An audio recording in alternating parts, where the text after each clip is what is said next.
काही भाग माडा, काही भाग मोहोळ आणि काही भाग सांगोल्याला त्या ठिकाणी हा तालुका जोडला गेला।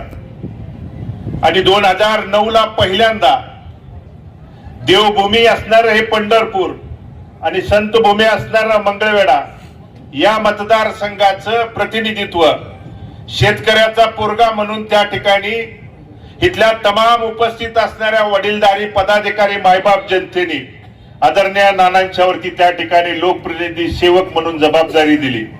आणि म्हणून ती जबाबदारी स्वीकारल्यानंतर इथल्या शेतकऱ्यांना, इथल्या कष्टकऱ्यांना, इथल्या मायबाप जनतेला त्या ठिकाणी आधार आणि धीर देण्याचं काम शेवटच्या श्वासापर्यंत त्या ठिकाणी नानांनी पार पडलं।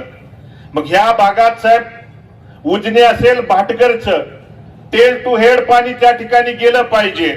आमच्या शेवटच्या शेतकऱ्याला त्या ठिकाणी न्याय मिळाला पाहिजे या भूमिकेतून कायम त्या ठिकाणी त्यांचे प्रयत्न राहिलेले।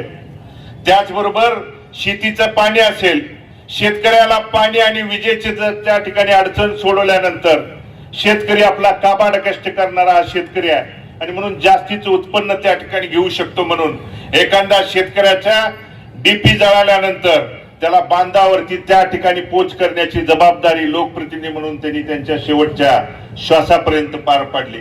आणि म्हणून शेतीविषयक असेल, शेतीला जोडधंदा म्हणून आज प्रत्येक आपल्या भागातला पंढरपूर असेल, मंगळवेढा असेल किंवा या जिल्ह्यातला अनेक त्या ठिकाणी शेतकरी असतील, माय भगिनी असेल, त्या ठिकाणी जोडधंदा म्हणून दुग्ध व्यवसायाकडे आपण वळतोय। शेतीला पूरक असा जोडधंदा म्हणून त्या ठिकाणी आपण दुग्ध व्यवसायाकडे वळत असताना त्यातलं ज्ञान या ठिकाणी या प्रदर्शनाच्या, या महोत्सवाच्या माध्यमातून मिळावं। कमीत कमी क्षेत्रामध्ये, कमीत कमी दिवसात आपण त्या ठिकाणी कमीत कमी पाण्यामध्ये जास्तीचं उत्पादन कसं घेऊ शकतो, त्या ठिकाणी दुग्ध व्यवसायामध्ये जास्तीचं उत्पादन कसं घेऊ शकतो यासाठी चर्चासत्र असतील किंवा ज्ञान देण्याचं काम, भूमिका या भारत महोत्सवाच्या माध्यमातून साहेब आम्ही आयोजित केलेलं आहे। आणि म्हणून या इथल्या शेतकऱ्यांच्यासाठी ज्यांनी नानांनी, कारण साहेब आपल्याला माहित आहे त्यांच्या प्रयत्नाला त्या ठिकाणी आपण नेहमी साक्षीदार त्या गोष्टीसाठी राहिलेला आहे। त्या मंगळवेढच्या मायबाप जनतेच्या पिण्याच्या पाण्याचा, कारण तिथली भगिनी 2-2, 3-3 किलोमीटर साहेब पिण्याच्या पाण्यासाठी त्यांना जावं लागत होतं। गोचे प्रादेशिक पाणी पुरवठा पूर्ण करून त्या माता भगिनीच्या डोक्यावरचा हंडा उतरण्याचं पुण्याचं काम नानांनी त्यांच्या जीवनामध्ये केलं। आणि म्हणून 35 गावच्या पाण्याच्या बाबतीत देखील साहेब पश्चिम महाराष्ट्र आणि विदर्भाचा अनुशेष जोपर्यंत भरून निघत नाही, त्या ठिकाणी मराठवाडा आणि विदर्भाचा तोपर्यंत पश्चिम महाराष्ट्रात कुठलीही योजना पूर्ण करायची नाही हा JR असताना साहेब 2014 ला अथक प्रयत्नातून आपण त्या सगळ्या गोष्टीचे साक्षीदार आहेत। राज्यपालाकडून विशेष बाब म्हणून 35 गावचे त्या काळी विशेष मंजुरी म्हणून त्या ठिकाणी नानांनी पार पाडली। आणि तो साहेब अंतिम टप्प्यात आहे। मुख्यमंत्री महोदयांच्या टेबलला त्या ठिकाणी मंजुरीसाठी आमच्या 35 गावचा पाण्याचा प्रश्न आहे साहेब। आपण मुख्यमंत्री साहेबांचे विश्वासू सहकार्यात आम्हाला आपल्या माध्यमातून साहेब मुख्यमंत्री साहेबांना साकडं घालायचं आहे की तो 35 गावच्या पाण्याचा प्रश्न त्या ठिकाणी पूर्ण झाल्यानंतर जे नानांनी तिथल्या जनतेला साहेब शब्द दिला होता की भले आपण दुष्काळात जन्मलो असलो तरी दुष्काळात मरायचं नाही म्हणून शेवटच्या श्वासापर्यंत साहेब त्या गोष्टीसाठी प्रयत्न केला होता। आणि त्यांचं अधुरं राहिलेलं स्वप्न पूर्ण करण्याची जबाबदारी त्यांच्या रक्ताचा, विचाराचा वारसदार म्हणून या वडीलधारी मायबाप जनतेचा आशीर्वाद घेऊन साहेब आम्ही त्या ठिकाणी पार पाडणार आहे। त्यासाठी आपला आशीर्वाद, सहकार्य, पाठिंब्याची साहेब आम्हाला त्या ठिकाणी गरज आहे। या पंढरपूर भागातल्या मग साहेब आमच्या शहरातला कॉरिडॉर सारखा प्रश्न, कारण पंढरपूर शहरातले आमचे नागरिक कॉरिडॉरला त्या ठिकाणी विरोध साहेब नाही, परंतु 1985 ला त्या मास्टर प्लॅन मध्ये गेलेली घरं असतील, दुकानांना साहेब 39 वर्षानंतर देखील त्यांना न्याय मिळाला नाही।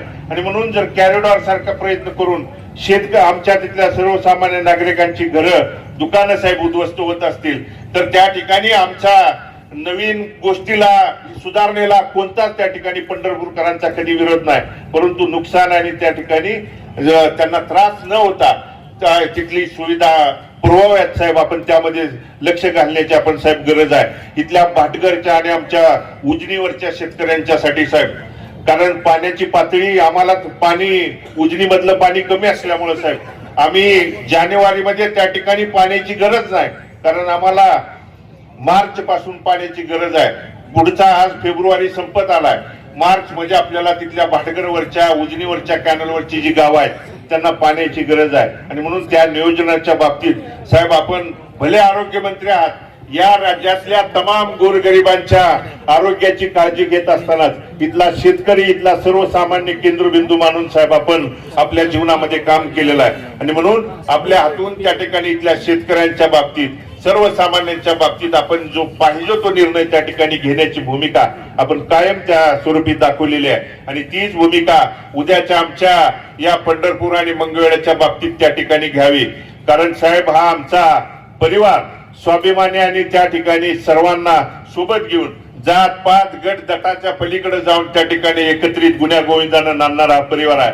आणि या परिवाराच्या पाठीशी साहेब तुमच्या आशीर्वादाची, तुमच्या पाठिंब्याची थाप त्या ठिकाणी पाठीवरती असल्यानंतर काम करण्यासाठी इथल्या संबंधित प्रशासकीय अधिकाऱ्यांच्याकडून त्या ठिकाणी आमच्या लोकांची कामं करण्यासाठी आम्हाला आपल्या त्या ठिकाणी आशीर्वादाची साहेब गरज आहे. आपण या त्या ठिकाणी साहेब 2 दिवसामध्ये आम्हाला हा वेळ देऊन आपला बहुमूल्य असा वेळ या भारत कृषी महोत्सवाच्या उद्घाटनासाठी, कारण हे पहिलं साहेब राज्यस्तरीय या ठिकाणी कृषी असेल, डेअरी, पशुपक्षी प्रदर्शन देखील आयोजित केलेलं आहे, ज्यामध्ये अनेक नामवंत ऍग्रिकल्चर, इंडस्ट्रीयल, ऑटोमोबाईल, डेअरी एक्सपोच्या कंपन्या आज यामध्ये सहभागी झालेल्या आहेत. यामध्ये आपण विविध दुग्ध व्यवसायावरती चर्चासत्र असेल, ऊस पीक असेल, डाळिंब, द्राक्षावरती चर्चासत्राचं त्या ठिकाणी प्रयोजन केलेलं आहे. त्याचबरोबर महिला माता भगिनींना देखील या कृषी महोत्सवाचा लाभ घेता यावा म्हणून त्यांच्यासाठी हळदी कुंकू असेल किंवा खेळ पैठणीच्या माध्यमातून त्या माता भगिनी देखील शेती असेल, डेअरीच्या भागात ज्ञान घेण्याची भूमिका पार पाडावी म्हणून त्या देखील कार्यक्रमाचं आयोजन आपण त्या दरम्यान केलेलं आहे. आणि म्हणून या कृषी महोत्सवात आपण सर्व शेतकरी वडीलधारी बंधू भगिनींनी सहभागी व्हावं ही विनंती मी या निमित्तानं करतो. आणि आदरणीय नामदार तानाजीराव सावंत साहेबांचं मनापासून, अंतकरणापासून त्या ठिकाणी आभार व्यक्त करून आपला बहुमूल्य वेळ आणि आशीर्वाद देण्यासाठी आपण त्या ठिकाणी या भारत कृषी महोत्सवामध्ये उद्घाटक म्हणून साहेब आलात, त्याबद्दल अंतकरणपूर्वक मनापासून आपलं आणि आपल्या सर्व सहकाऱ्यांचं मनापासून साहेब आभार व्यक्त करतो. आणि मी माझं मनोगत थांबवतो. धन्यवाद.